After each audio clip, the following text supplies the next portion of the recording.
what I'm going to do is start on Leviticus 23:33. Oh. And the reason is that Michael, we're going to be starting today on Leviticus 23, verse 33. And in that way, we'll refresh our memories a little bit from what we discussed last week about Sukkot.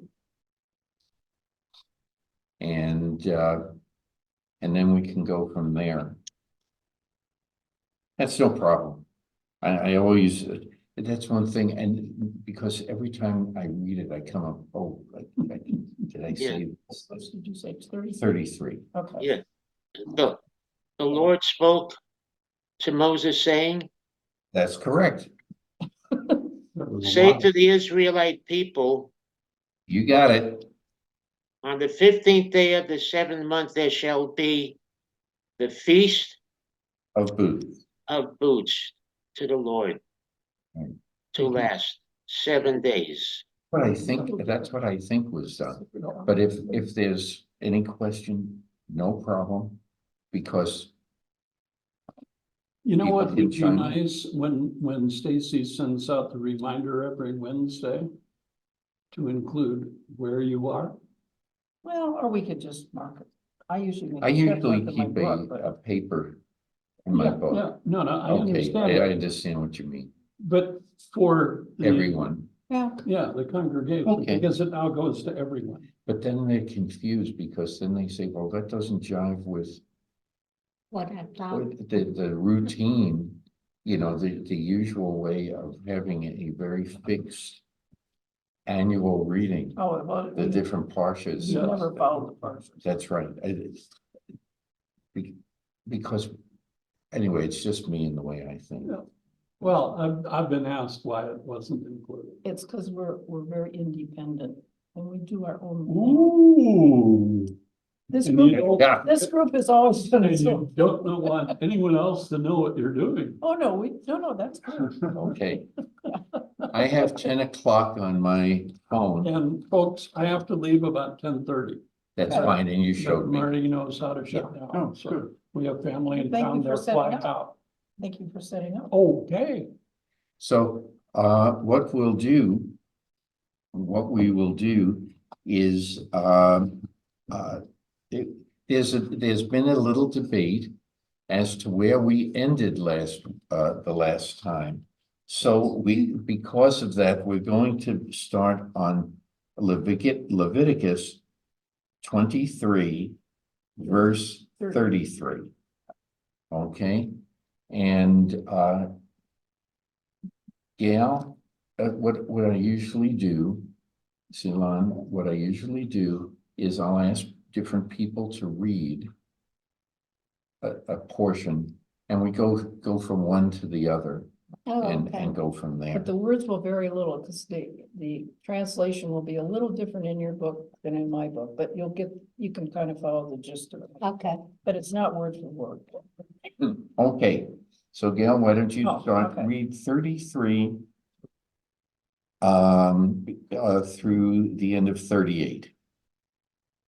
Okay, in other words, to 39, okay. Yes. And the Lord spoke to Moses, saying, speak to the children of Israel, saying, on the 15th day of the 7th month is the festival of booths, 7 days for the Lord. On the first day is a holy assembly. You shall not do any active work. For 7 days you shall bring forward an offering by fire to the Lord. On the 8th day you shall have a holy assembly, and you shall bring forward an offering by fire to the Lord. It is a convocation. We covered that. Mhm. You shall not do any active work. These are the Lord's appointed times, which you shall call holy assemblies, to bring forward an offering by fire to the Lord, burnt offering and grain offering, sacrifice and libations, each day's thing on its day, aside from the Lord's Sabbaths, and aside from your gifts, and aside from all of your vows, and aside from all of your contributions that you shall give to the Lord. So these are special and different for each day. Right. Yeah. Any comments about what was read? Does that ring a bell? Steve? Oh, yeah. And what Yeah, did we what did we? cover it. Well, we had some discussion of the words, what Malechet Avodah, we went in depth a little bit on that, okay, what it means. It Gotta means, speak up so we can hear. okay, well, it's Malacha is translated as, craft, Mhm. or what an artisan does. Avodah is servile work, sometimes translated as servile work. It's providing a service. Okay. And those, shouldn't be engaged in. It's where I'll go next. Yep, see, okay. They, This is the first number. and atzeret, we talked about the word, what's called a convocation, whatever that means in Yeah. English, I'm not sure, but the atzeret in Hebrew, the root is ayin tzadi resh, which actually is stop. Is sort of a cessation. Okay, it's a Okay. pause. Oh, It's a pause. Oh. Okay. Very good. So that the emphasis on the original Hebrew word is, take a breather. Okay, stop. Right. Okay, is the convocation. That's when you have a pause, an official pause gotcha. in the procedures. Now, when you say that, I think it's a very important concept. Because we use Atzeret for several holidays and several events and things like that. Why is it important to stop? Why do you think in Torah we're told that we have to stop our daily activities and our daily routine, as Gail just said? It comes up many, many times. Is that so? Well, yes, Okay, Now- okay, just one second, Ceylon. So that you'll think about what you're doing. Okay, speak up because there's a speaker Oh. over there. Well, Yell as it long out. as I'm right. No. Yell it out. There's no wrong. So that you can think about what you're doing. Yes, your Very- focus, one's focus should be on God for for that period of time. And when you're at your work or doing anything, your focus is on what you're doing. So therefore, you stop what you're doing and you change your focus to God. okay, a good one also.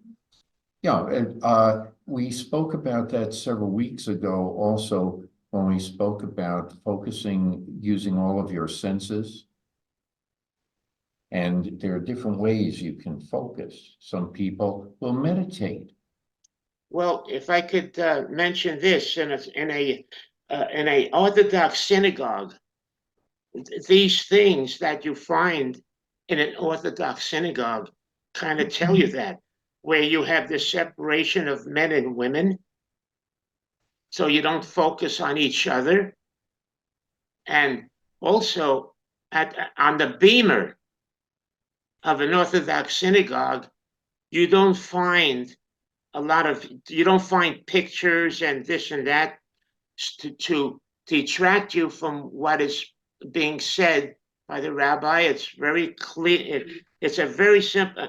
An Orthodox shul is very simple, and the reason for that is the focus on what is being said by the rabbi and praying. Okay, yes, Yeah, but yes, Marty, yes, if I may. Steve, Let me if get I Steve. may, actually, Sure. because I started us on sort of a topic here and I wasn't precise in the way I started. Okay, it's not just a pause, it is a stop. right, It is a full stop. It's sort of a celebratory closing. Like Coda. well, musically maybe, okay, Okay. but it's not just a pause, but it is the sort of a celebratory, official, grand closing of the whole The finale. festival. The- like the The finale. grand, it's the grand finale, Yeah. exactly, exactly. So it's not just a pushing a pause button, thinking about what we're doing, then we resume, but this is, it is the grand finale. So that's more precise. Okay. I'm just gonna add a footnote to that. Some people who have been on the Bema may have looked at me while we're saying the prayers during a Sabbath service. And I have a habit of closing my eyes, so I've been accused of sleeping. But the reason I close my eyes is I'm focusing on what I'm reading. Hmm. I don't want to be distracted, Right, sure. or what I'm hearing, things like that. And I know, but if you read it often enough and you hear it as you're hearing everything, it's reminding you, and you can focus on that. And that's really, I should have said hearing, what I'm hearing. Hmm. So anyway, there are different ways that you can stop. Yes, Beth, Where are we? we We're here. are on Leviticus 23, and we are going to pick up 39. on verse 39. So Steve, would you care to read? Oh, okay. And howbeit, on the 15th day of the 7th month, when you Excuse me, have gathered. Yes. excuse me, Michael, can you hear Steve? Not really, not too good. Okay, howbeit on the 15th day of the 7th month, when ye have gathered in the fruits of the land, ye shall keep the feast of the Lord 7 days. On the first day shall be a solemn rest, and on the 8th day shall be a solemn rest, which in Hebrew is Shabbaton. Mhm. You can hear the root there is Shabbat. Okay. Okay, a solemn rest, okay? And ye shall take you on the first day the fruit of the goodly trees, branches of palm trees, and boughs of thick trees, boughs of thick trees, and willows of the brook, and ye shall rejoice before the Lord your God 7 days. Great. Create Sadar, keep out. No, I'm just taking a moment to look at the Hebrew, Kapot Marim. Okay. And ye shall keep it a feast unto the Lord 7 days, 7 days in the year. It is a statute forever in your generations. Ye shall keep it in the 7th month.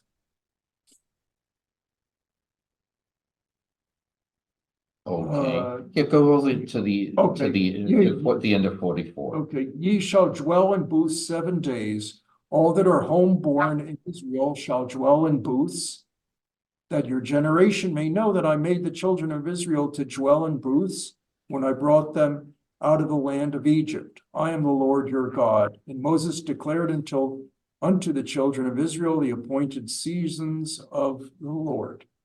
Okay, Question, Okay, question. yes, What's the Hebrew word booths? Can you give us the, it's Sukkot.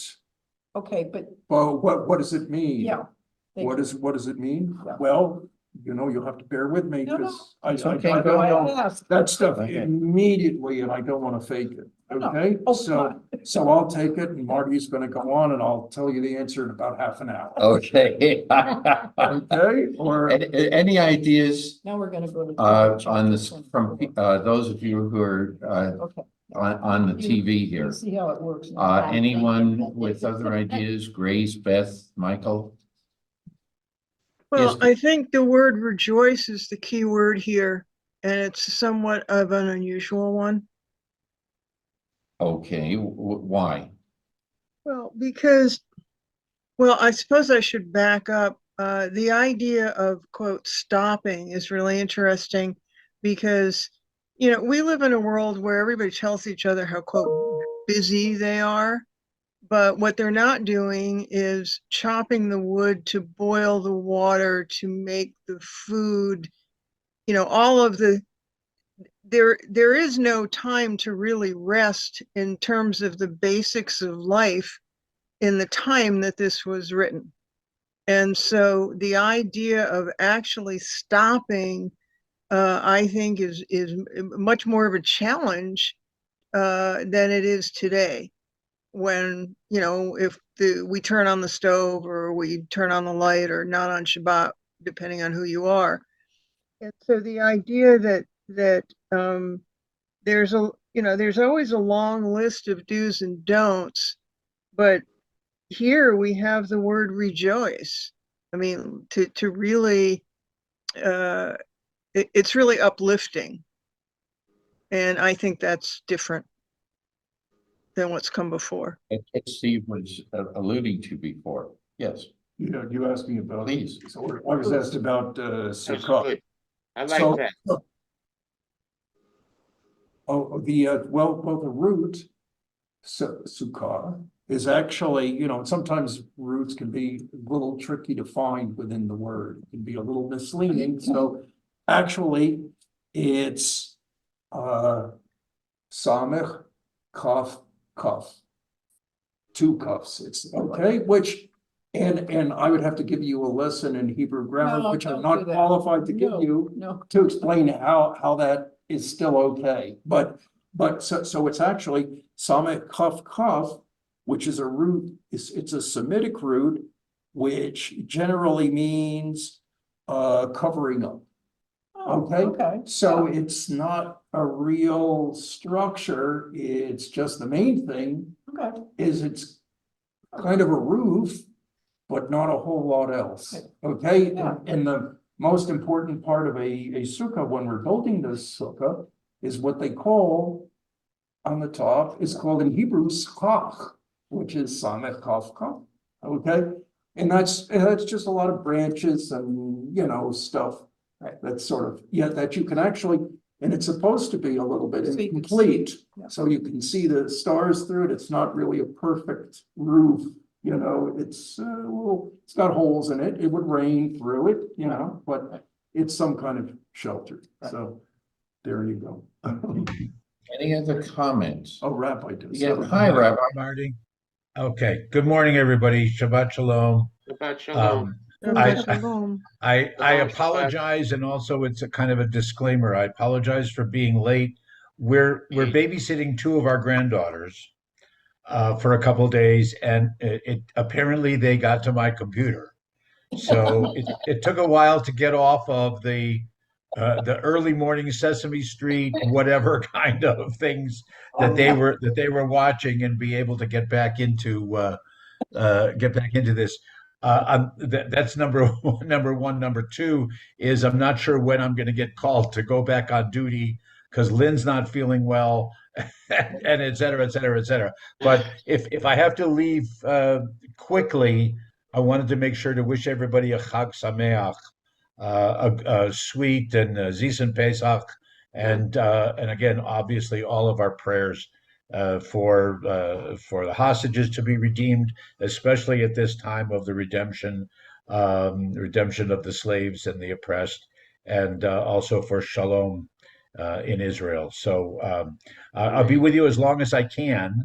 I need to know exactly what verse we're on, but I'll stay as long as I can. But I apologize in advance if Okay, we are currently on I do Leviticus. have to run. The grandchildren. Okay, we're in Leviticus 23, No, we're starting 24. verse, No, we finished that. oh, We're at 34 now. Yeah, 34:1. 24. 34:1. We just finished up with verse No, I'm finished. 44 of And 23. 23. Yes, Reach 24. we're kind of Okay. still in it. We're I have a question Our leader was about, lost it. before we jump on. I have a question. Why is the sukkah built in a very flimsy manner with 4 open sides, of a roof that is partially it's incomplete, with leaves and everything, and you have fruits in there? Why is it? But it's not a sturdy structure. Is this another one of your rhetorical questions, or you're honestly asking? I'm honestly Because- asking,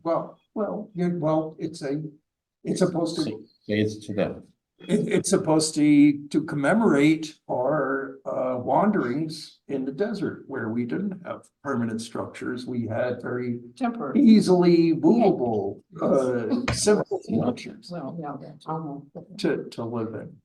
So, temporary abodes. yeah, Okay, so it's to remind us not just in praise of God and praise of the harvest, it's to remind us of the and being thankful to God for giving us the harvest. It's also to remind us of could I reword that to say humble beginnings? Yes, Rabbi. Well, yes, humble is certainly important. Simplicity Right. is important. After all, the special reading for Sukkot is Ecclesiastes. Vanity, vanity, all is vanity. What's really important in life. It is, though we all know that there's so much that is transitory. On the other hand, we have to affirm and celebrate that which is more permanent, and that which we can make permanent in our lives. So I think all of those, both rhetorically, as Steve said, homiletically, and given the reality of building temporary structures while they were on march, and still probably with a feeling that we're still fleeing somewhat, that was all necessary. Now here I have another question. Why 7 days? I don't know the answer to this. I really don't. Why is it for 7 days, a whole week? Yes, The rabbinic answer is if God specifically chose 7 days as a particular measure. right. Okay? Creation was 7 days, and da da da da da da. And the seventh day, whether it actually chronologically is true, or whether it's just an easy number to remember, but 7 for the holidays occurs frequently, and the Passover especially is 7 days because it's the seventh day that the children of Israel crossed through the Red Sea. So that's the bookmarks are of leaving Egypt in the middle of the night and then crossing the sea from day 1 to day 7. And then the other holidays, because that's the festival of our freedom and becoming a nation. So the other holidays are linked in the number of days also. Those are the two classical answers to why 7. but. Go ahead, Well, go ahead. let me Go suggest, ahead, Steve. I'd like to get the rabbi's opinion on this, or maybe it's just a way of paraphrasing what the rabbi just said.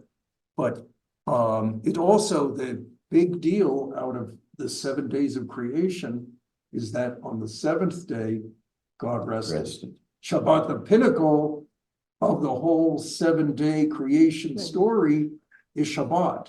And Shabbat is a very, very important concept in Judaism. It's not just a break, Right. okay? And what happens in these holidays, they also mentioned this, the seventh day is the Shabbaton, or is it the Right. eighth?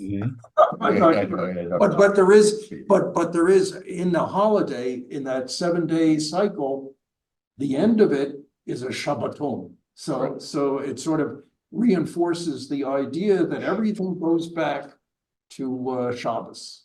And would you repeat what you said about the word Atzeret? Atzeret, well, we mentioned that we had discussed before with a rabbi that the Right. shorish, the root, is same as atzor, to stop. So it's like the official grand finale of the whole process is the atzeret. That's when Okay. everything stops, but it's more than just a stop. It's more than just hitting the pause button. It is a grand finale for all the proceedings. Okay. So we tied all of And then it. they also play up, it looks like you're frozen there Okay. for a minute. And Oh. they also pick up on the fact that that 7 in Hebrew, Sheva and Shavua, the week also is the word for taking an oath, making a vow, et cetera, connecting yourself as part of the covenant, et cetera, et cetera, et cetera. Very interesting. So Beth, I don't know. Okay, yes, Beth. I think so much about Torah is about intention and focus. And so to me, the idea of the temporary structure that one has to build each time the holiday comes along, rather than something that's always there that you just walk into, there is a meditation attached to creating something, building something, decorating the sukkah. And I think that's important. Good. And why the lulav? But the symbol, the different symbols, you have the sukkah. Yeah, except they haven't gotten into that. We haven't gotten to that. Okay, we'll get, Type of okay, detail, but no, I'm not. Just interestingly, what's mentioned, they do mention palm fronds, yes, but they don't in the mention willow. the willows Or the, or specifically, so, that's right. you the know, agro. I'm not sure where that comes in. It talks about fruit of appealing trees, which I thought was an interesting phrase. Or if that's, Fruit of appealing trees. well, I guess we'll have to wait because actually, I don't know if that's, Okay, if that detail that you're asking about is biblical or rabbinical. I Wow. just don't. I'm sorry, which? Yeah, The lulav, you know, the shaking of the Well, willow, the palm leaves and. Oh, they're putting them together and shaking them? That's And right. all the detail of the ritual of, exactly what the lulav is and what the. If I remember correctly, the description, later on, like in Chronicles, is that they brought those symbols to the temple, but it doesn't give all the details of shaking them, or anything like that. If I remember correctly, that's rabbinic later, of making a particular ritual out of them, other than linking this to the pilgrimage festival, of that each person should bring these symbols, but I don't remember specifically How it's done. a ritual of shaking and all that, waving. One of the commentaries that I have, it says to bring the product of hadar trees in, that would be in verse 40. Yeah, that's the Hebrew, right? Right. And so what is the definition of hadar? That some people would say goodly, Well, it's again, that's a Hebrew root. right? In Hebrew, the expression for something that's excellent is nehedar, which is sort of a structured verb form from hey dalet resh, which is hadar, which is what you're talking about. So it's something, I guess, a little wondrous or not routine, hadar. I could look it up. It'll take. Yeah, me I a think, Marty, when you weren't here when we had a conversation, I think Beth brought it up, of what Hidur mitzvah, Hidur mitzvah. the enhancement or the beautification of. So the Hadar tree, and when we see that kind of a statement, it probably was a particular species of tree that in their day everybody knew what it was, but we're not sure. And so rather than taking a guess, they just give us the Hebrew. Now, the product of the Hadar tree, and some people have difficulties in interpreting the word too. That's the citron is the fruit. According to Rabbi Plow, traditionally the product is understood as citron. And all the citrus fruits were native to the Far East. The citron was the first of the family to be brought to Western Asia and thence to Europe. Okay. And then the leafy trees, it was understood by tradition as myrtle, the leaves of which have a plated appearance, completely covering the stems. And that's all it says here. So I just found it, Marty. a little something Right. to. There's also a midrashic commentary, and it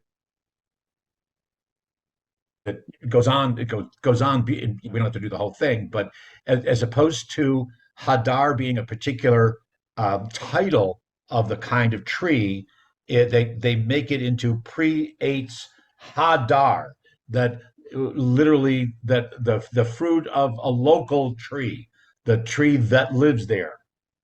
Oh, Okay. Because dar is like is the residential. same as gar is to dwell there.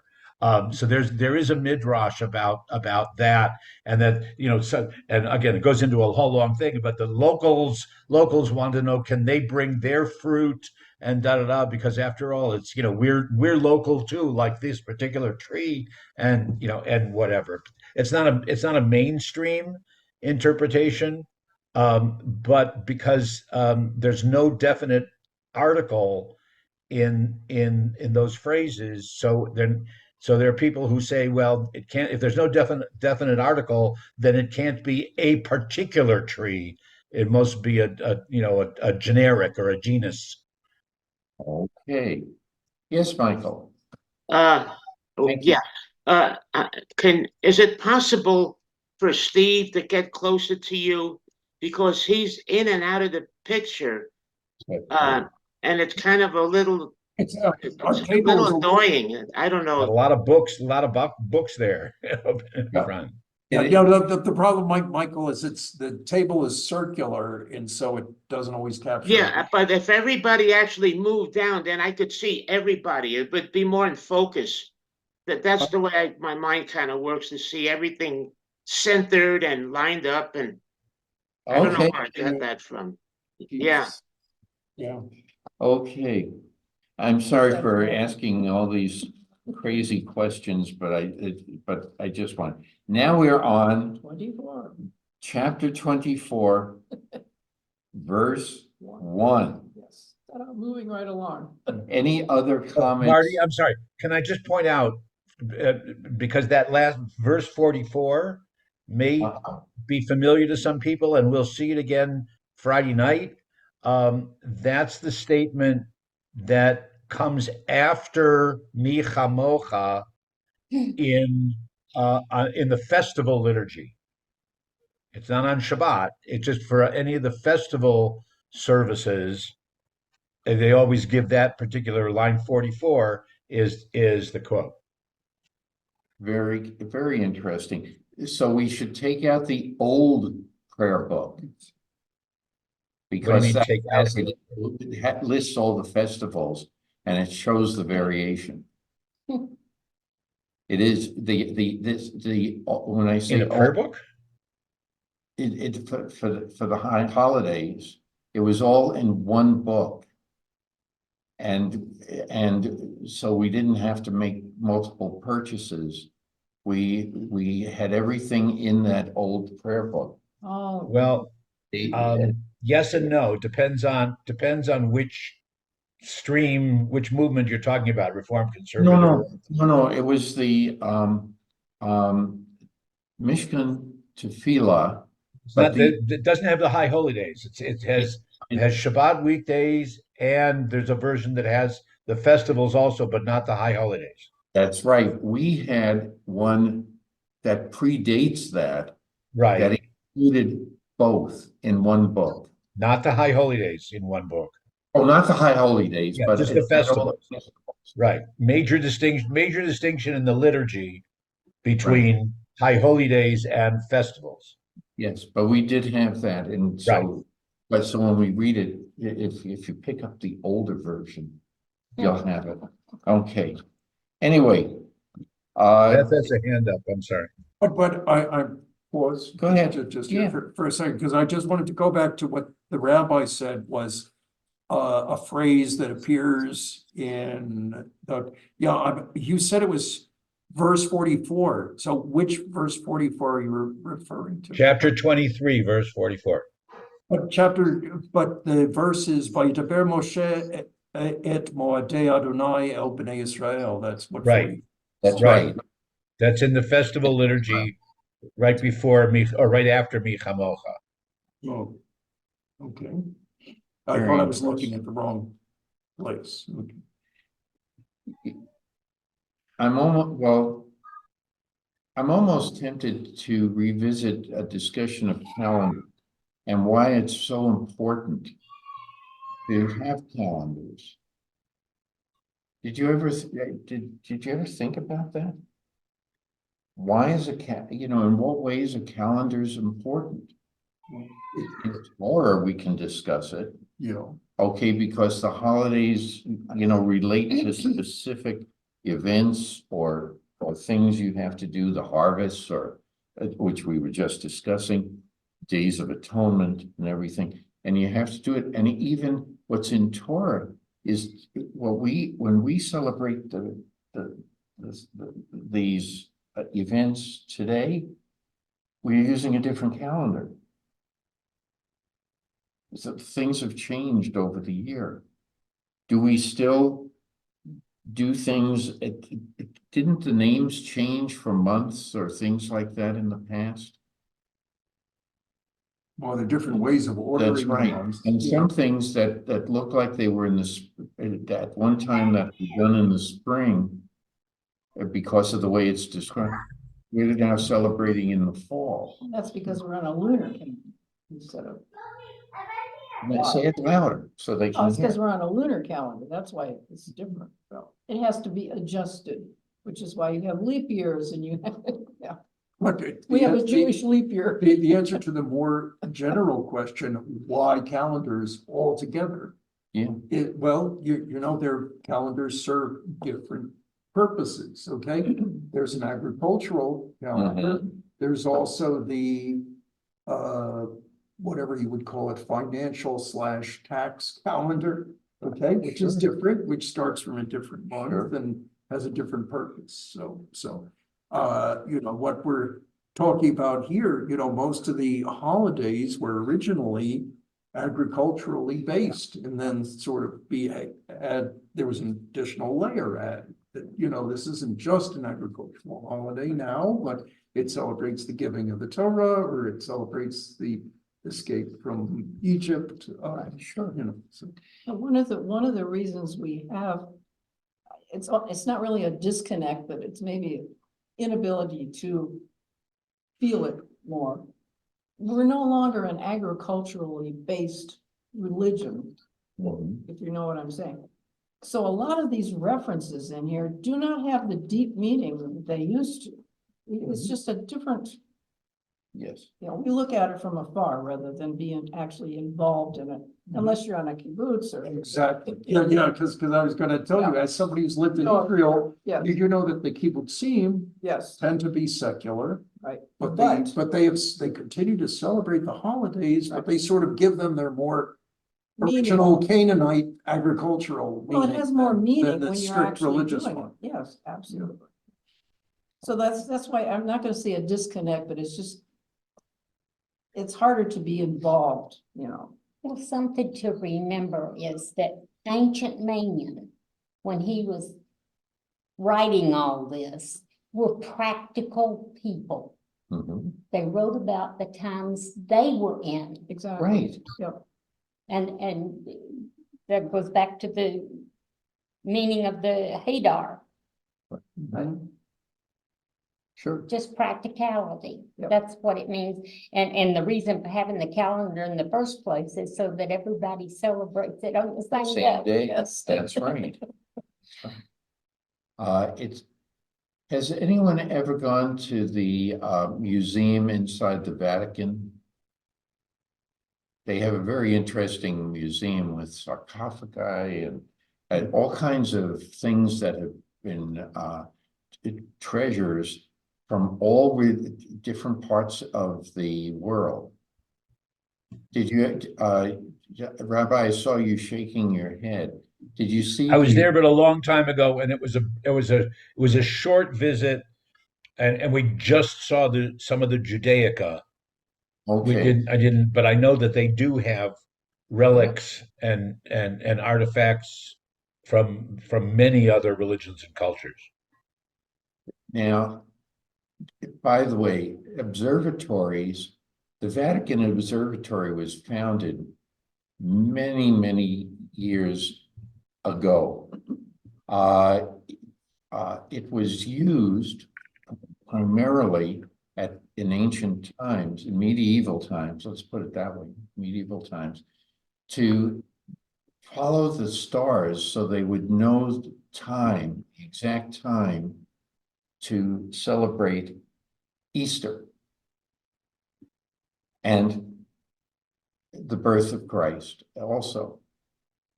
They was anxious, so the correct position of the stars would have to line up. And then they would know that was, and somebody would say, oh, we're now ready. That was what they did. But inside this museum, not only do they have the calendar that we all use today and like that, but they collected calendars from the Romans, the Greeks, all different kingdoms and like that. And they're all different. Not one of them is Every little identical. section had their own lines. That's right. They had their own language too. So when you get down to it, we really do not know if this is The right time. the day that we say it is It's today. probably not. And because it was finally decided upon. Was it Gregorian calendar? Don't ask me. I don't know. It was Pope Gregory that decided, under. Yeah, Pope Gregory. And that's what we've done. But up until that time, we don't know. It's Concerning the Vatican, Yes. there's a lot of, there are some very important Jewish items and that the Vatican is hiding because they don't show it. This is my understanding that I've heard from several reliable sources that as far as Jewish artifacts and important things, they hide it. And the reason I say that is because they don't want to show it. Okay. Could the rabbi expand on that? I saw the rabbi nodding. No, I agree. What Michael has heard is what I've been told, and everything that they've never confirmed that they have some of these things, but there are all kinds of rumors and speculation that even the great menorah from Jerusalem that Titus carted away back to Rome in year 70 supposedly is in the Vatican, along not only ritual items of great worth and value, um, and which would help again those who have what should we call revisionist history and conspiracy theories about whether the Jews ever lived, were living there. But also there are amazing archives that they're just beginning to open up to scholars now, and they've actually allowed a few scholars from Israel to come into their their Geniza, I guess we would call it, their sacred burial space for documents and things and sacred texts, and letting supports. some of the Israeli scholars work with them. What sort of Judaic items were you able to see when you visited? Do you recall anything? Oh, we saw some things from the Middle Ages, not necessarily anything more valuable or unique than they have at the the museum, the Israel Museum in Jerusalem. So there, and there was just and there was no confirmation that they have other things, but there were certainly, shall I say, there were certainly locked doors that we didn't go into, or we weren't allowed into. It was a rabbinic mission back in the days when, so I guess this would be about 83, maybe, in the days when some the refuseniks, many of the Soviet Jews, were leaving and were on their way to Israel. There were way stations in the vicinity, in the neighborhoods around Rome, until they could get onto flights or boats to go to Israel. I want to say in the early 80s. And so there were a number of rabbinic missions that went to go and give support and to and meet some of these Russian Jews who were on their way to Israel, whatever. And so though I was in one of those missions. And in addition to spending time with the refugees, we also were given some tours of the Great Synagogue in Rome, which is just up the Tiber River from the Vatican. It's almost walking distance. So we were given a VIP tour, if you will. Nice. Very good. I lived across the hall from Russian immigrants when I was there, when we first got there in '84. Boris and Natasha, I swear to God, that was them. Sure. You remember their last name? Maybe I met them. We had a lot of Russians, we had a lot of Russians in Carmiel. And Definitely. out in front of the apartment buildings with their babushkas on, and yeah, it was. Was there a moose and a squirrel involved in this? I was thinking the same thing. But I swear to God, they were right across the hall from us for 6 months. Yeah, Good morning, but they everybody. really wanted to go to New York. So that was their real goal, was to go to golly. New York, but whatever. We told them it's too expensive. You don't want to go. That's good. Marty, Sue has written. Dan, I'm sorry. I just want to put my 2 cents worth in. I'm not Catholic, and there's pretty much not anything about Catholicism that sits right with me. So that said, it wouldn't put me, I wouldn't put it past the Vatican to have all kinds of things hidden away from the public. And it wouldn't surprise me one single bit if they had some of the belongings of Israel, Mhm. like the menorah or I don't know, maybe even the Ark of the Covenant, or whatever. That's where Indiana Jones put the ark. Yeah, well, the movie ended with it in an American warehouse, so Yeah, that's right. so I don't know, maybe we have it. I mean, who knows? Yeah, so I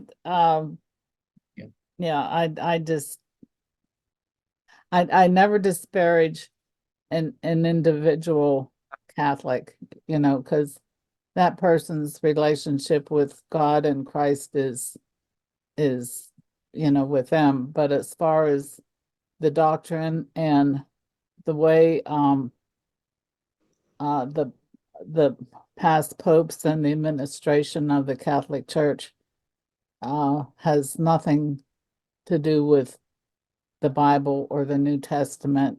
In fact, they teach a lot of things that are against it.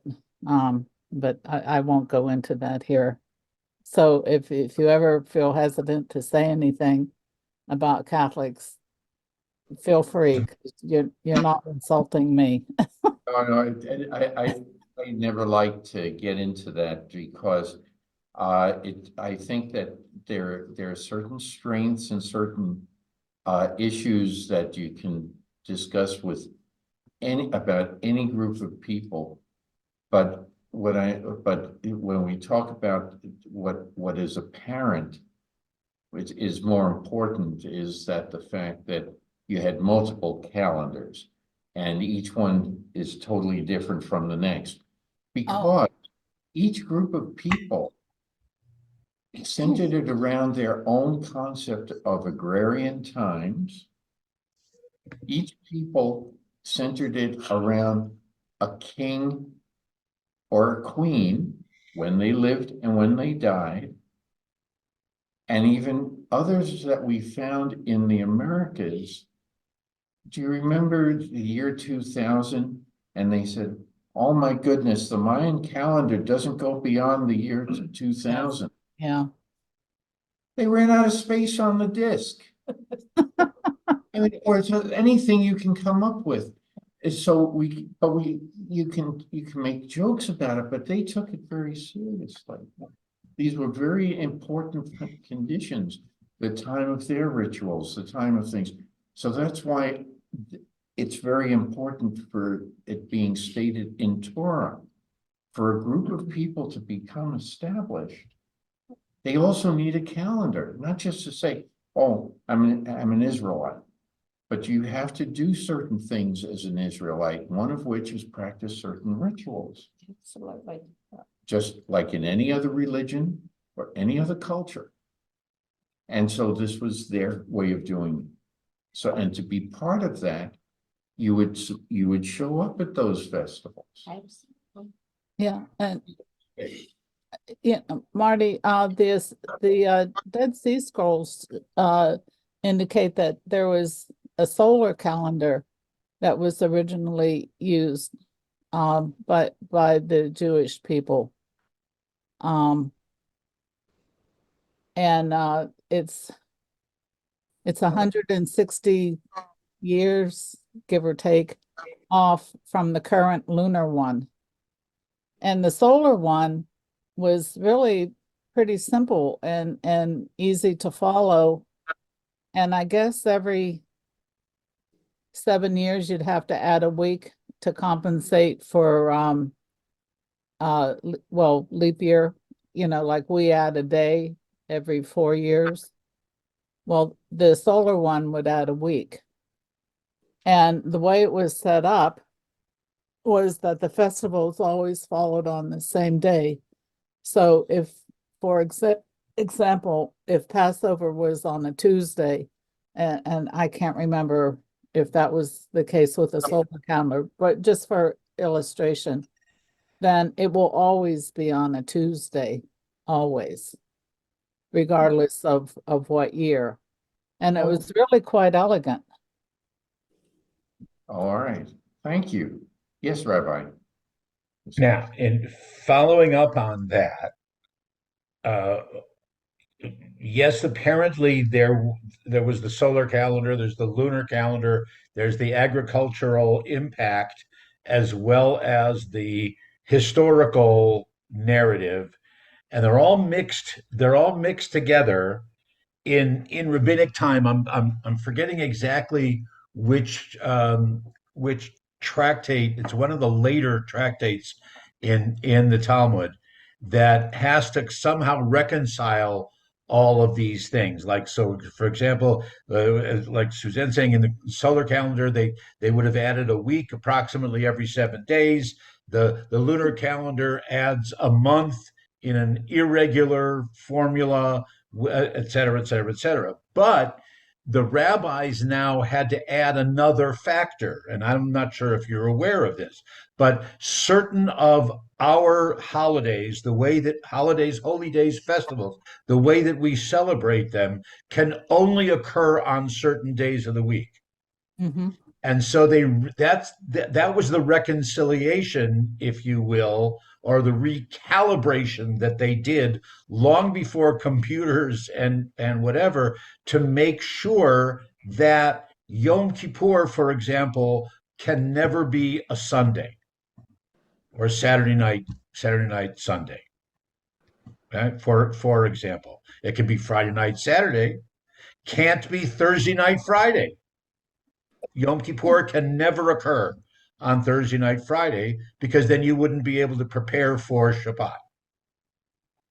And so they started with Yom Kippur, and then how that affects in the calendar all the other festivals, to make sure that there's no direct contradiction or counterbalancing the needs of Shabbat primarily, as opposed to or in relation to the other festivals, and how they were able to do that, calibrating it for for all the future, is just Mind it's an bending, astonishing effort. Yes. mind bending. I just think that it's interesting, and we haven't even touched on the Jubilees. Okay, because you have, this will come up again, and think about it. When do you start counting for the Jubilees? That's all. Think hard, because we'll come up with that in another week or so. Anyway, any other comments? I wonder if we'll get to discussing that before we start blowing the shofar. I hope so. Because that's how you mark the Jubilee, was with the sound of the Teruah. So, okay. It's going to be very interesting. Well, if it depended on this Torah class, we would never get there, so. Okay, any other comments? No stories. Oh, yes, Grace, please. Good morning. Morning. I apologize if I'm being rather distracted with in and out, back and forth. Life is busy. Does anybody want to adopt a teenage dog?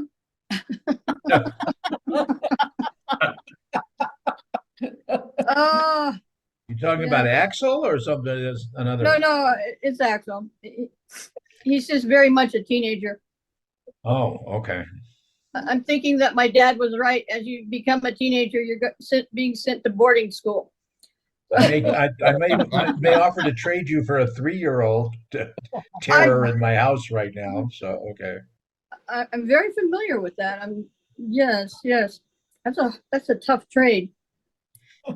Anyway, I was thinking along the lines that part of this discussion reminded me of the Da Vinci Code. Yes. And I recently, I don't know why I put it off, but I recently watched the movie. Oh, With no Tom spoilers, Hanks. please. Those of us who haven't seen it. I'm sorry, I couldn't hear you. Steve said no spoilers because he hasn't seen it yet. Oh, no, I won't spoil it for you, but it's very intriguing, and something that Susan shared kind of reminded me along those lines, and it's the movie description is it's a mystery thriller, and it's exactly that. It's exactly that. So, and just like studying the Torah is very much a mystery thriller, to me at least, because I learn a lot from everyone's comments, and then I love having Rabbi here and Dr. Marty. I'm wondering where David is. Is he everything okay? Yes, he's fine. He's doing a talk. Okay, good. Anyway, thank you all for your comments, and I have almost finished the complete book of notes in these 3 years, so I'll be getting a new one soon. Thank you. I'll be right back. Somebody's I'll be in the- forward middle, someone's in the forward lobby middle, to go check. Everything okay? forward middle, right back and forward middle. It's supposed to be a joke. You can laugh if you want to. Oh, There we go. I just didn't know what was going on up there. And any other, yes, Beth, please. Because there's 4 different ways to study Torah, um, we're looking at a lot of fascinating basics here, sort of the nuts and bolts of how to figure out when we're supposed to do the things we're directed to do and celebrate.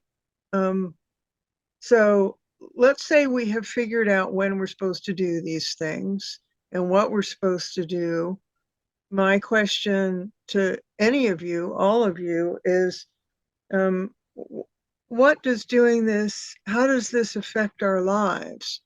Because Torah as a living book is not only something to study, as Grace said, the mysteries, but how does this, and this is somewhat of a rhetorical question, but more of think about how does this enrich our lives, our relationship with God through this physicality? How does it enrich our spirituality? Okay, so you want to take, you want us to discuss that now? Yes. Yes. Okay, I will first do it from those of you on the screen.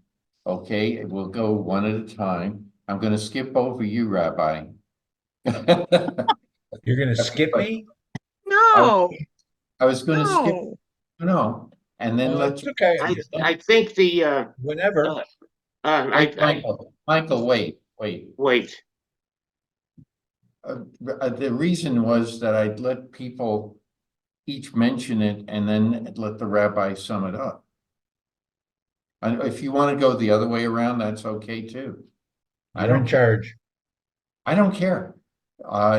Make a I decision. think the, Go ahead. Make it. I think that, I think the, I think that, pardon the expression, I think the secret of what Beth is talking about or asking is when we get to the end of the Torah, we start again immediately. We don't end it. It's never ending. And I think there's a very important value in continuing to read it over and over and over again until we learn the secrets of what Beth is asking. It's in that constant reading, never ending. That's how I see it. Okay. Beth, is that what you were after? Or do you want to get into what it means to each one of us? I can't speak for other people. I suppose the question's pretty open-ended. I'm just trying to get past the, as I call it, the nuts and bolts of once you perform the action, how does it affect your life? Okay, go ahead, Steve. Well, you know, what we're, you know, the implication in having these festivals occurring in a particular defined time is that life is a cycle. That, you know, we sort of think of life as having a beginning and an end, but not really. It has a cycle. People come, people go. That's true, but there are certain things that stay the same. The seasons recur and all these holidays recur at about the same time, and we recognize that they're recurring. We do remember the celebration of the holidays from the year before and from 10 years before and from 20 years before. And it means something that they keep coming back. So for you, it's recurring memory. Recurring memory and cycle of life. Mm-hmm. That you know, it doesn't really end. You know, remember that it's going to continue. and continue to cycle. After we're gone, people are gonna remember that they were with us maybe at the particular holiday when we're not there anymore. Okay. Rabbi had his hand up again, so I'm going to change my mind and let him go at this time. All right. Also, because I have to go and get Got back it. on duty. But I think Michael's comment is a very good one. I think Steve's comment is a very good one. About with Michael with ongoing process that never ends, and then Steve talking what one of my colleagues whom I worked with a number of years ago used to call about that the calendar provides memory triggers. Those memories, like we say, of Seder's in the last years, or Rosh Hashanah, or the first time you hear the shofar, or whatever it might be. I would add two others.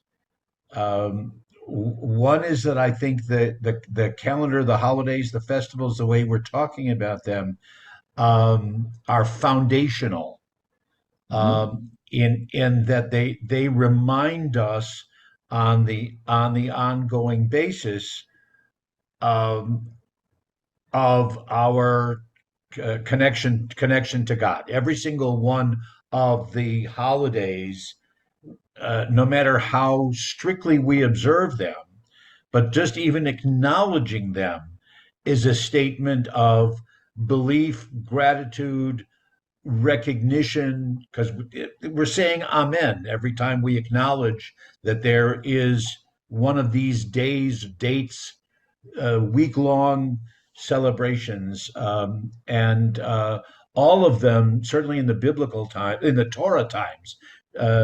You get into questions with when we talk about Purim, but that God plays a role in all of these, in the foundational, underlying realization of the holiday, of the holy day, and the festival, so that our prayers that we recite on any of those talk about the two major things in which God participated in our lives as Israel in the creation, Zecher L'Maaseh Bereshit, that it reminds us of the act of creation, and Zecher L'Tziat Mitzrayim, and the and coming out, that God brought us out of Egypt. So they're foundational on that level of belief in God, and expressing our gratitude to God for those acts on behalf of the people of Israel.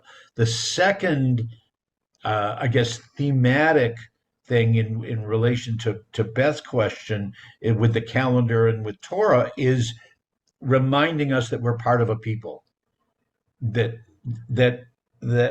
we have a past, we have a commitment in the future, and we have certainly a commitment. We have a commitment in the present, and a commitment to the future. Kol Yisrael yesh lהם chelek la'olam haba. That all Israel has an obligation towards the world to come. Now, and it's not just that we are entitled to; it's that we have an obligation to provide for and work towards as part of Israel. And each of those festivals, and each of those stories and narratives that go along with them, or the symbols that we see, or taste, or share, whatever it, or hear, or whatever it might be, it's a sensory recognition that we are part of of a larger people. We're part of Israel.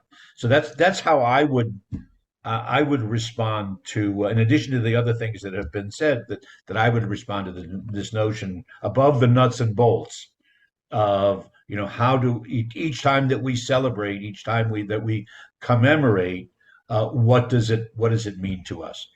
And with that, I'm going to have to say Shabbat Shalom again, and Chag Sameach, good Yontif.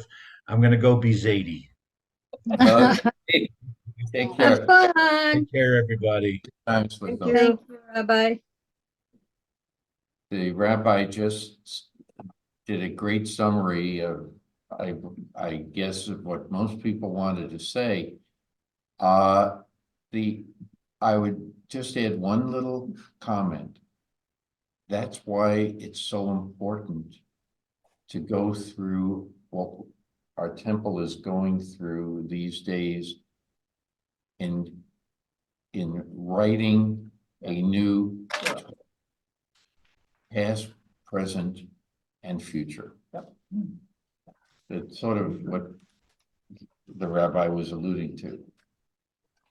So any other comments? Go I'd ahead. like to read something, and this is probably the heart and soul of the Torah for me. It happens to be in Deuteronomy. But this is what these discussions and this reading the Torah means to me. Go ahead. And this is from Deuteronomy 30, and it's verse 11. Because this commandment that I command you today, it's not too wondrous for you, and it's not too far. It's not in the skies that one would say, who will go up for us to the skies and get it for us and enable us to hear it, so we'll do it. And it's not across the sea that one would say, who will cross for us across the sea and get it for us, enable us to hear, so we'll do it. But the thing is very close to you, in your mouth and in your heart, to do it. Excellent. That to me is the heart of it. I just, Very well stated. Very well I done. didn't. No, you read it, Moses you read did. it, but your statement about it, yes. Any other comments?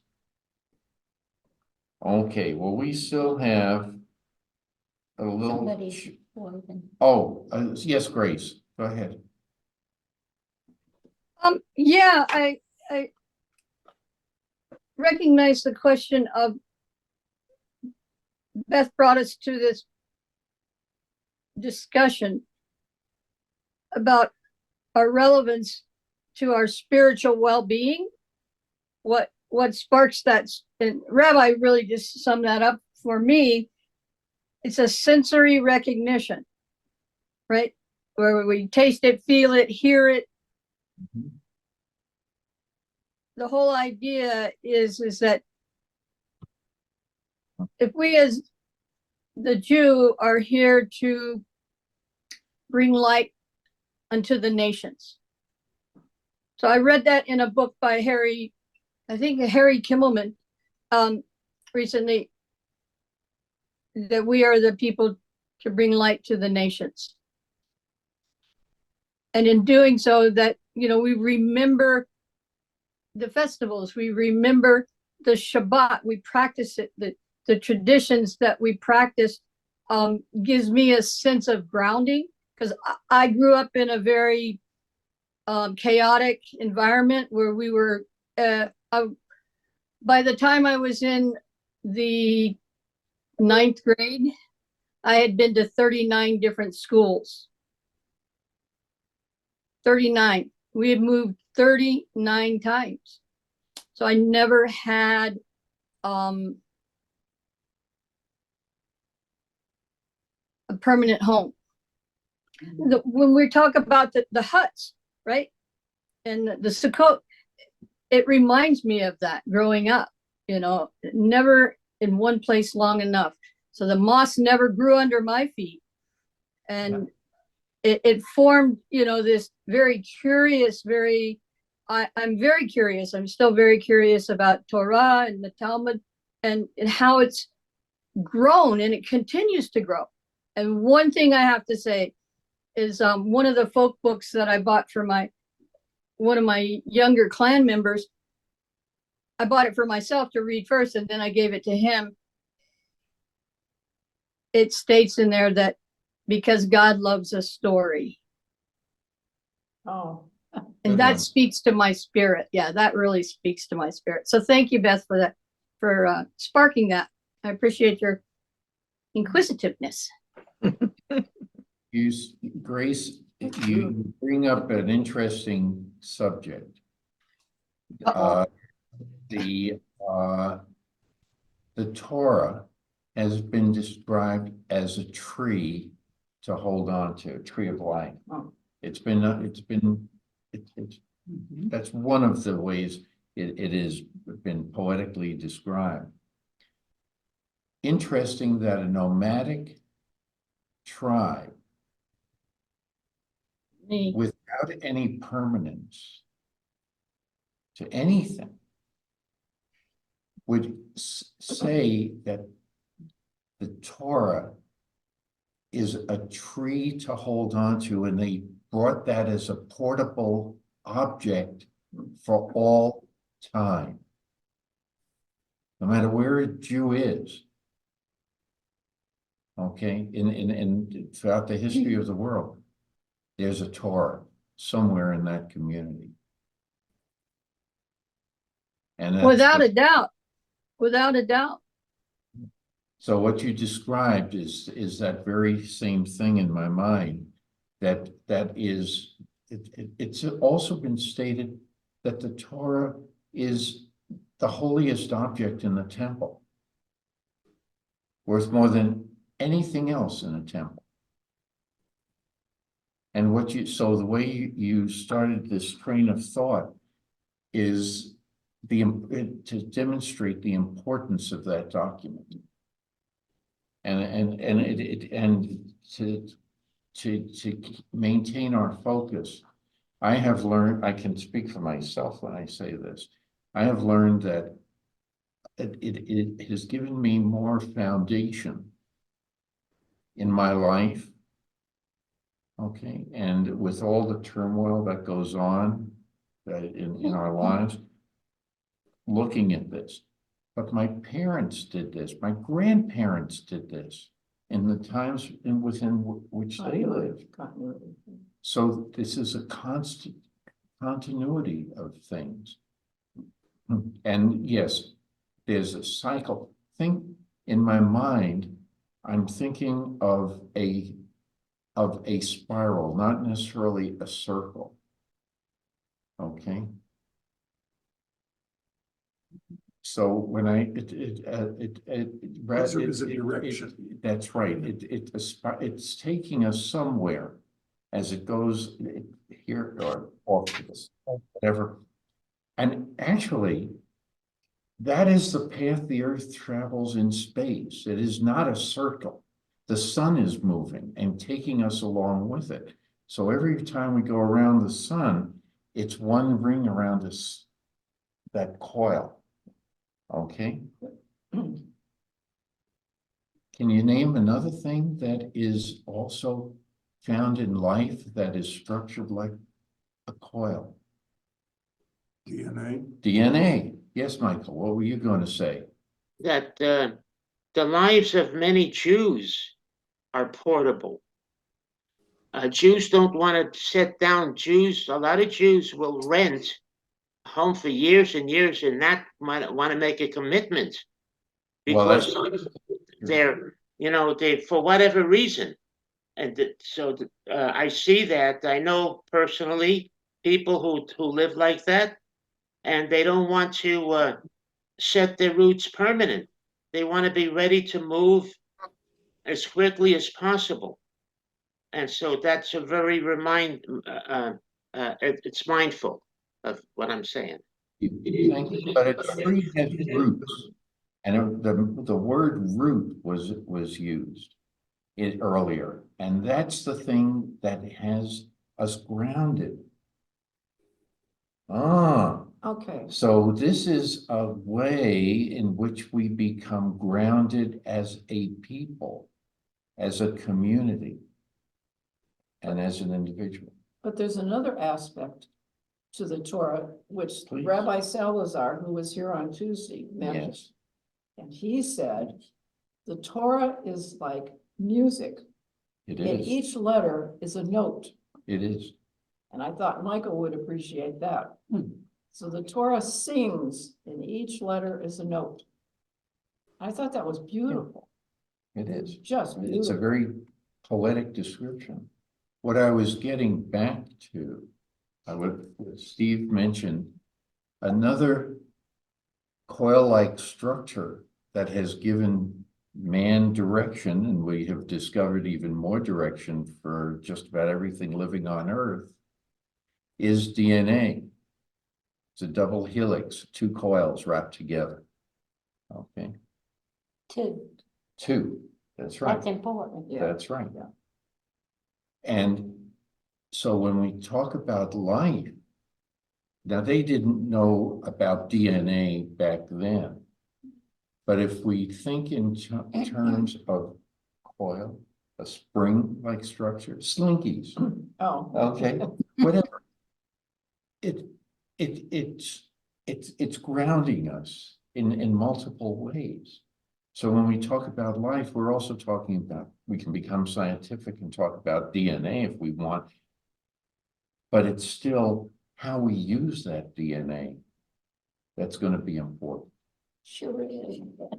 Okay, and that's why this book is so critical, or the scroll is so critical. Anyway, go ahead, Beth. I think something's on the tip of your tongue. Well, back to my Dead Poets Society. I've lost a lot of talented friends who lived here. And I have this beautiful poem called Meditation on a Sukkah. It's not very long. It's by my friend Miriam Lippel Bloom, who died on July 4th, well, 2 years ago. I don't know if you know her husband, Rabbi Bennett Bloom, a good friend and a total mensch. So she wrote this series called Meditation Upon Entering My Doorway. So this is meditation on the sukkah. For 7 days, we dwell under the sun and stars in this fragile hut, sheltered only by branches once rooted in the ground. We leave the solid fortresses of our houses where we are lulled into false security, closed in, where we need not look at the vastness of the world and God. Here, open under the sky, faith is the only shelter. Remember the Israelites wandering in the desert. We too wander in deserts, lonely through drifting sands of passing time, searching the heavens for living waters and shady resting places, a place within ourselves to call home. Lovely, lovely. That's beautiful. Beth, could you give a reference, send me a reference for that so I can look that up? Or you have a way of. She's not published. Well, I can send you that, and she also has another one for Pesach that I love, but I don't want to hog the time today, unless you Alright. want to hear the Pesach Yeah. one. I would like to hear the Pesach one. Yeah, Go ahead. me too. Okay. Why not? By the way, Miriam died when she was 60. She was on dialysis 6 days a week. And her job was in life was staying alive. And yet she was, and we met in a writing group that I co-ran at Temple Bet Shalom. And she was witty and funny and kind. And whenever somebody would complain that they didn't feel well, I'd look over at Miriam with her multiple amputations and her wheelchair and think, I have nothing ever to complain about. Right. So, Badikas Chametz. Today, I turned my pockets inside out to brush away the crumbs I'd left behind these last 12 months, fermented remains of forgotten time souring in the idle darkness of my clothes, stale, crumpled moments steeped heavy with memory, laying so long in my secret recesses. I found a wasted kiss, imprinted by my lipstick mouth, pressed hard and red upon a white handkerchief, folded so the color wouldn't show. There was some loose change I could have spent upon a trifling fancy, a bobby pin or two, and a stamp that never saw a letter, an address never visited, a phone number never dialed, a coupon long since expired for an unshared frozen yogurt, 2 for the price of 1, and a torn envelope with unconnected lines of verse scrawled hastily across it by this rushing dreamer. All left untouched, unremembered, waiting patiently for my hand, so drunk with the illusion of endless tomorrows, to return and arouse their unawakened promise, Today I turned my pockets inside out and said the words to null and void my unfound crumbs, to begin this week of unleavened bread, bread of the new, bread of the moment, the bread you cannot wait for, the bread of immediacy, bread of necessity, bread unblemished by even a drop of idle time, the rough, dry taste of real life, lived now, lived simply, lived well. Life that doesn't sleep in dark pockets, waiting for tomorrows that never come. Beautiful, Nice. It's an interesting. very, very good. Bend on That's hummus. beautiful. That's wonderful. That was, Which I am going to take leaders, rights, leaders, Liberty, the my liberty. If we could please, if somebody would be able to read, we are now on Leviticus 24. We've got 24. 24, verse 1. Whoa. And would you please read verse 1 to the end of verse 9? Whoa. I can do that. Please. Thank you. The Lord spoke to Moses, saying, command the Israelite people to bring you clear oil of beaten olives for lighting, for kindling lamps regularly.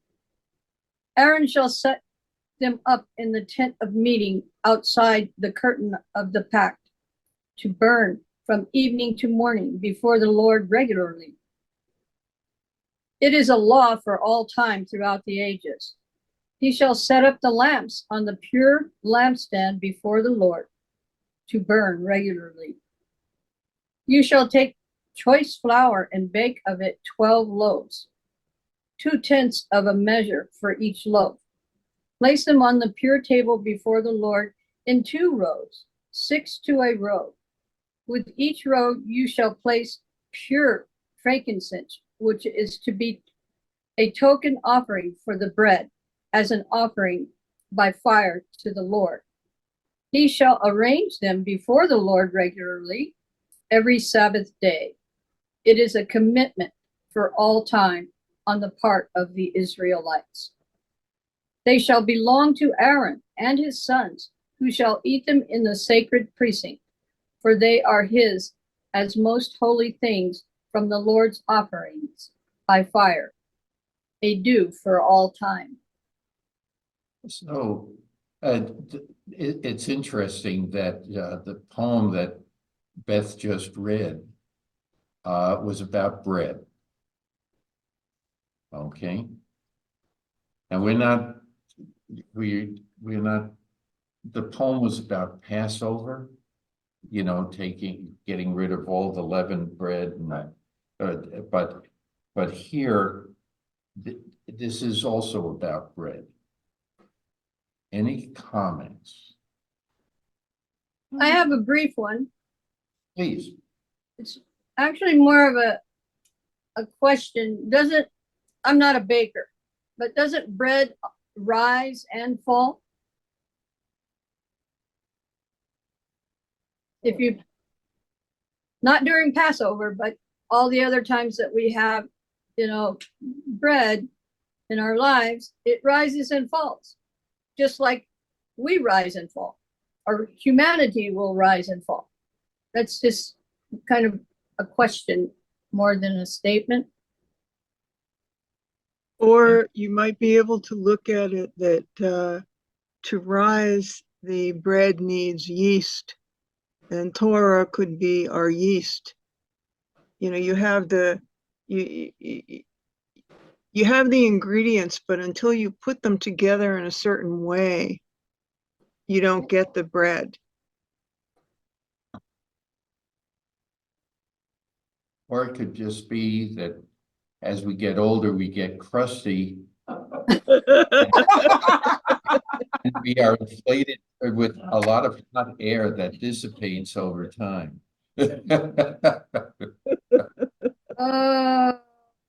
Marty.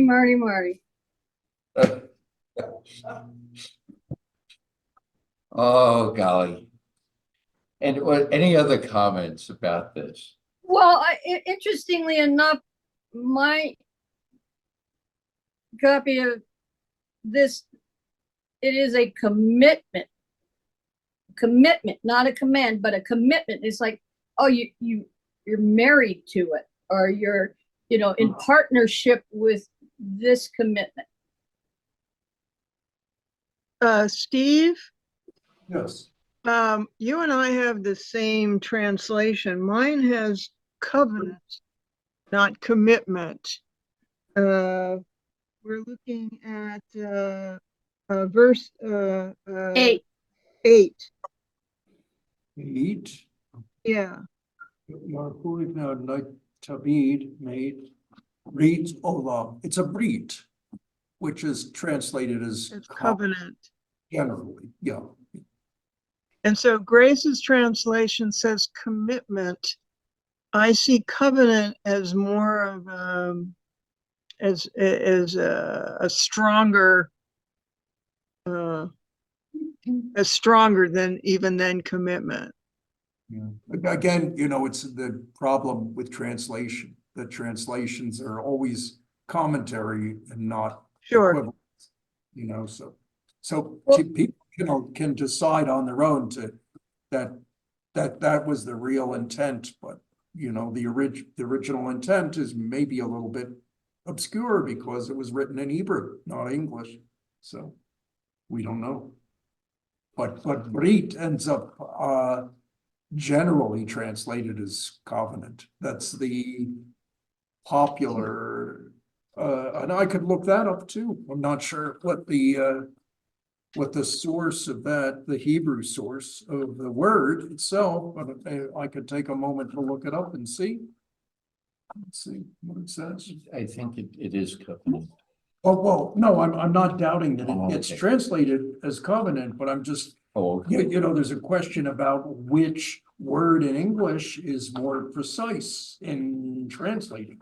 Okay. The last half of that Oh, great. structure says, for all time on part of the Israelites. So I would say that it does support the idea of covenant. That'd be cool. Yeah. Great. I could see if I can find something here. Unfortunately, the challenge in this dictionary is it's all backwards. Let's But- Steve, any other comments about the? Here it is. Oh, you found it. Okay. Brit, okay, Britot, okay, covenant, treaty, alliance. Okay, this is from the etymological dictionary. That's the one I use. It's the one sort of goes back to resources and Semitic languages. It says of uncertain etymology. Meyer derives it, I don't know who Meyer is, but derives it from bara, equals to eat bread. Interesting, because we were just discussing that. It would have been so called because in ancient times it was customary for those concluding a treaty or alliance to partake of a meal, to break bread, as we say. Okay, so which connects with the whole idea of bread here. Why bread, and why arranging the loaves of bread in rows and placing it in Formal, yeah. ceremoniously? It's breaking bread is symbolic of concluding an agreement. So several scholars with less probability derive the noun brit from bara, which can mean to choose. Oh, okay. It doesn't, well, create, we know, but that's actually with an olive. Okay, that's, is it, or is it? But I'm not sure. Okay, but anyway, but for example, the expression in Hebrew, ein b'rira. There is no alternative. We have like what Israelis like to say when they're asked, why do you keep fighting with everybody over this land? So the answer, the Golda gave the answer very clearly. He said, we got nowhere else to go. We have no alternative. Okay. Ein B'Reudah. And so, So that's, the reason I bring that up is because it implies there is no choice. and so, And B'Reudah, there is no choice. B'Reudah can be choice, because you can choose to have a covenant or a treaty or an agreement with somebody or not. Right. A treaty is an agreement, right? So it implies choice. It's not something that's forced on anybody, no. not general. Well, the choice you're making is whether you want the responsibility Yeah. of carrying out your side of Oh, the yeah. bargain. Oh, yeah, yeah. That's the hard part. People will easily go into an agreement and then they go, there's some strings attached. I'm not so sure. Well, there are always strings attached. That's what an agreement is. No, but I'm saying Yeah. that the responsibility is where people, Uh-huh. they get into something and then you go, but. Sounds Yes, like so law you have- school. So you have to choose to be part of Well, it that. is. Agreement. Okay. I was so just. Okay. That conflict. Any other comments out there? Did you hear everything that Steve was saying? Yes, and I thank you for that, Steve. I think as I look at, well, let's just look at the things that were laid out today. Not to sound like a broken record, but I think that the purpose of ritual is so we focus and pay attention. And so whether or not it's a loaf of bread or whatever object that we are asked to focus on, again, it's about the kavanah. And so if we're asked to stand on our head on Thursday with a pink ribbon on our foot, but we all do it at the same time, and we do it with the intent of our relationship with this higher power, that works for me. And I think the idea of course, for Jews especially, food equals love. That Rich, this is really lovely. That's it. You could also look at ritual as being godly, because Mhm. it's important to do certain things every year as a ritual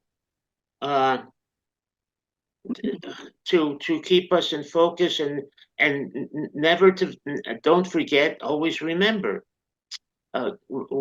when it's something important like the Yom Kippur and Rosh Hashanah, and these can be looked at also as a ritual, and these are all godly uh, uh, uh, uh, holidays, and forget my words. Something that's important to do in one's life. Okay. Observances. That's the word I was looking. Observances. These are Thank very important observances. Thank you, Michael. That's very, very good. Very Lovely.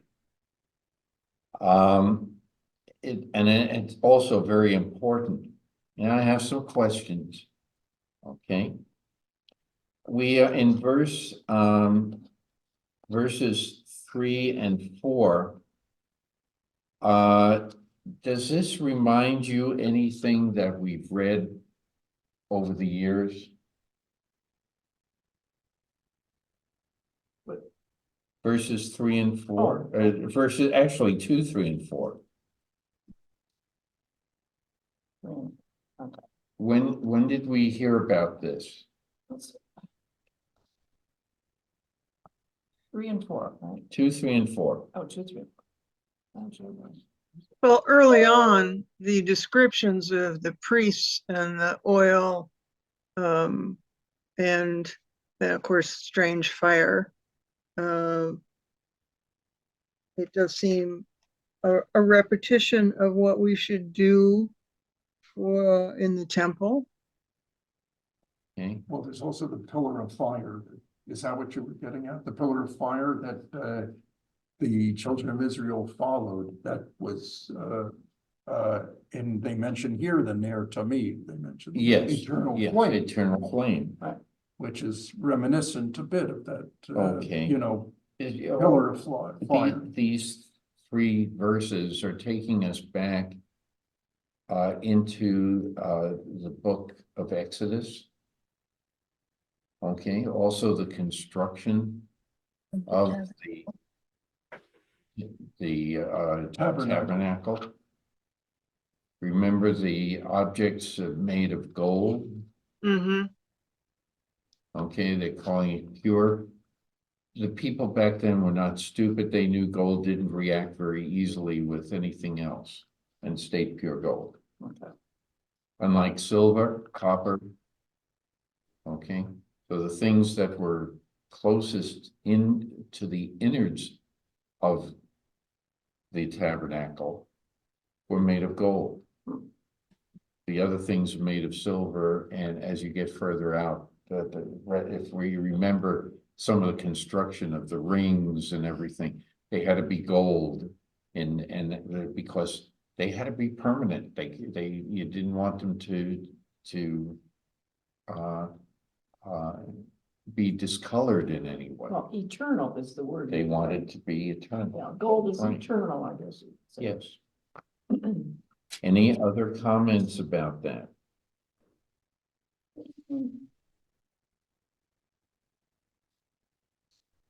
Okay, what about verse 5? Why 12 loaves? 12 tribes. 12 tribes, yeah. Very good, very good. So it's to remember the 12 tribes. Okay, so you don't want to forget everything we read in the book of Genesis or in Exodus so far. Okay, so a lot's being is symbolic of things. And the pure table, the gold table, is also and divided. Do you remember when we were talking about the tribes, how everyone marched? The different tribes marching on either side. There's the Levites in the center with the priests in the center, and then the different tribes, how they marched through the desert. Do you remember that from several years ago? Yeah. Okay. Okay, it reminds me sort of like this, but now they're in a row as opposed to marching on the four sides. Any of the and what does it mean by sacred precinct? And if we go into verse 9, where is the sacred precinct? Mine translates as holy place. Yes, holy that's place. right. Yeah. That's right. Okay. And anything else? Yes. No. Mm-hmm. I'm going to make a suggestion that we do not go to verse 10 because we're getting short on time and this is really heavy and a whole change of mood. Yes. It's A a whole different thing. I think Gail's recommendation is good because what follows, it's a by the way, this is a very short chapter, but there's so much in it. So first we lead up to everything to try to get us to remember how we got here to this point in time in Torah. If you think about it, it's a précis. We've just read the précis before the next event. And the next event is going to seem like it comes from out of the blue. Okay, but it really doesn't when you put it in context. But Gail made the recommendation because it's such a heavy Shift. shift in thinking Yeah. that will take up a lot of time and we don't know how long it will be, that we end at this point, if it's okay with everyone. Mhm. Okay, is that okay, Michael, with you, that we stop at this point? You're muted, Michael. Okay, Okay, all right, that was it. Okay, and Grace, is it okay with you? Okay, The Torah at home. Yes, it's fine. I was just, kind of reading my commentary more since we've decided. I assumed that we would decide to kind of halt here. That's a great Okay. idea. I because appreciate that. It opens up a lot of different discussions, No. and we'll go into that. Anything Well, else? Can I ask a question? Sure. So I'm getting the essence that these are laws, right? Like part of the Tanakh, where using terms like for all the ages or all Yes, it's for the priests. kinds, their duties, right? The priest's duties Yeah. to be forever withstanding and performing the covenant with the bread, because the bread of life, the loaves of bread, the 12 tribes, the remembrance of these things which were experienced in Exodus, and mentions of it perhaps even in Genesis. I'm not well read. I never even read my very first book until I was in my 30s. I could read, but I didn't comprehend anything very well. So forgive me, I'm still a youngster. I'm a teenager, right? maybe early 20s, right? It's saying in the comments that this is the law. That means this is the law. This is the way it should be done forever and here ever after. Eternal law. Yep. Thank you. Right. Like gold is eternal. So the eternal idea around keeping the lamps, the holy lampstand lit, the oil and the light. And This is the responsibility of the priests. yes. Yes. Okay, yes, And- Michael. yeah, there's Oh. one thing. Oh, I'm sorry, Grace, go ahead. Meaning it's perpetual, right? And this actually sets up a time frame also in the comments. The laws relating to daily tabernacle routine may supplement the preceding, which details the calendar of perpetually reoccurring special occasions. Mm-hmm. Remember, we were talking earlier about, the Sukkot and the festivals. So it's really wrapping things up right here. Yes. It That's all I does. have. I would rather use the words that it ties it together. As because I like that. It ties it together. And we were talking about ritual. We were talking about we were talking about stopping, to take time for the ritual. We were talking about remembering. So it all gets tied together with this. You're very good, Grace. Well, I am from Boston originally, so maybe it has something to do with it. Okay. Thank All you. right. Well, yes, Michael, please. Yeah, thank you. I just I couldn't get this in before, but I want to step back and talk just a moment about permanency, the Jews. And I mentioned that there's a lot of Jews that are not permanent, and they wander and they move and this and that. But in Jewish life now, we do have something that's permanent, and that's Israel. Israel is permanent, and we are standing our ground at this time and demonstrating it is permanent, and no one's going to drive Israel into the sea. That's not going to happen. And so, if any Jew is not permanent where they are, where they can go to be permanent is in Israel, because Israel is standing its ground. Okay, good comment. Well, Thank you, Michael. Yes. Thank you. There are some comments by Rabbi Sachs that I brought, but that, you want me to read that? No, I just bring it back to you. Whatever. Rabbi Sachs was talking about this, and Steve, you'll appreciate this a little bit. This is the command to leave our houses and live in the temporary dwelling that gives Sukkot its name, festival, booths, huts, and tabernacles. An annual reminder of the temporary and portable homes in which the Israelites lived during their journey through the wilderness.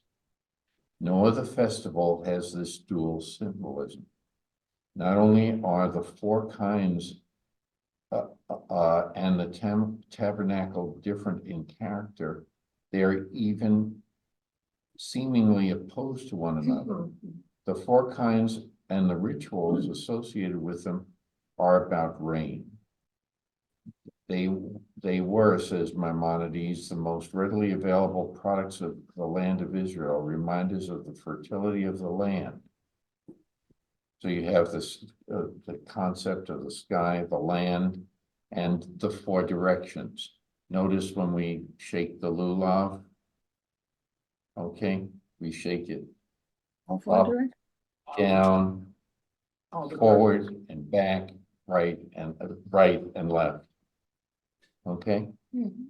so that's what he's talking about. And 7 days, it presupposes the absence of rain. If it rains on Sukkot, we are exempt from the command for as long as the rain lasts, and providing it is sufficiently strong to spoil food on the table. So that's rabbinic. Practical. So I'll just read the last paragraph of this of this sermon of his. Humanity is formed out of our commonalities and differences. Our differences give us our identity. Our commonalities give us our humanity. If we were completely different, we could not communicate. If we were completely alike, we would not have anything to say. Sukkot brings both together, our uniqueness as a people and our participation in the universal fate of mankind. And that's also what Michael was addressing as well. Interesting comments. Yeah, I really like that. Timely. Yes. I'm into that. So something to think about. With that, Shabbat Shalom, Shalom Shabbat. and see you next week. Have a good and healthy week.